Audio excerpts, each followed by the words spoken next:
So this predictions video of UFC 295 is honestly not really meant to be a predictions video, but I'll go ahead and get those out of the way. I think that Alex Pereira is going to knock out Yuri Prochazka pretty easily just because Yuri has almost no defense. And I just think that Alex has so much better fundamentals than Yuri does. His chin has really gotten him to where he is right now. His skills really haven't.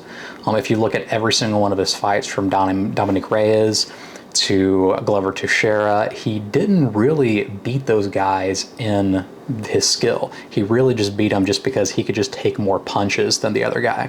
So definitely pick an Alex at some point. I have no idea whenever it's going to come, but I think it's going to be Alex.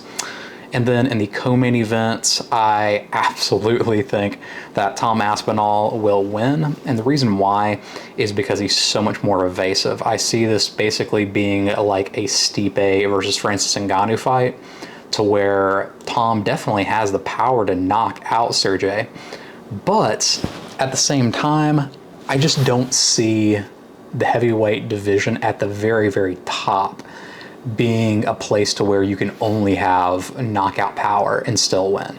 It could happen. Again, anyone can get caught on any night, but I think 9 times out of 10, Tom Aspinall wins. But then this kind of brings me to what I was thinking about with Alex Pereira, and that he's only like 10 fights into his MMA career and only like, I think 5 or 6 fights into his UFC career, and he's already becoming one of the biggest stars in the UFC.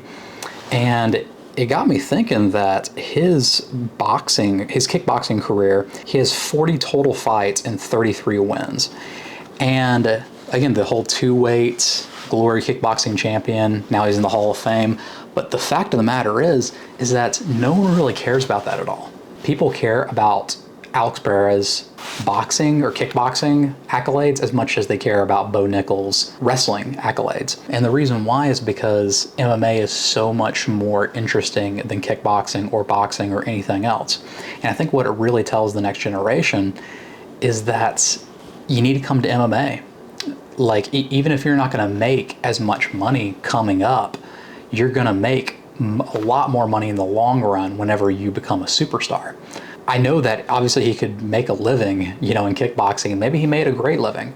But the thing is that it just cannot compare to the amount of stardom that the UFC brings. And I think honestly, that's really what it comes down to, is that there aren't too many super athletes in the UFC right now.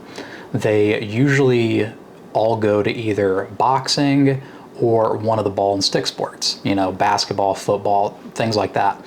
But I think you're starting to see the beginnings of kids at like a very, very early age just training MMA from the beginning, just because they see how, oh my goodness, I really enjoy the striking aspect of, martial arts, but I'm barely going to be able to pay my bills with what I'm doing. It's a great passion to have, but you have to have the other stuff.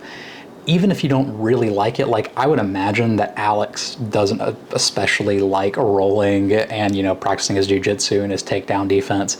But the thing is that he understands, to be a superstar on the world stage, kind of have to do this. So I guess my last point would just be that I believe within the next, let's say 5 years, 10 years or so, you're going to start seeing the UFC on a completely different level. And I really say MMA just in general on a different level, not necessarily in the skills department, but in the athleticism department.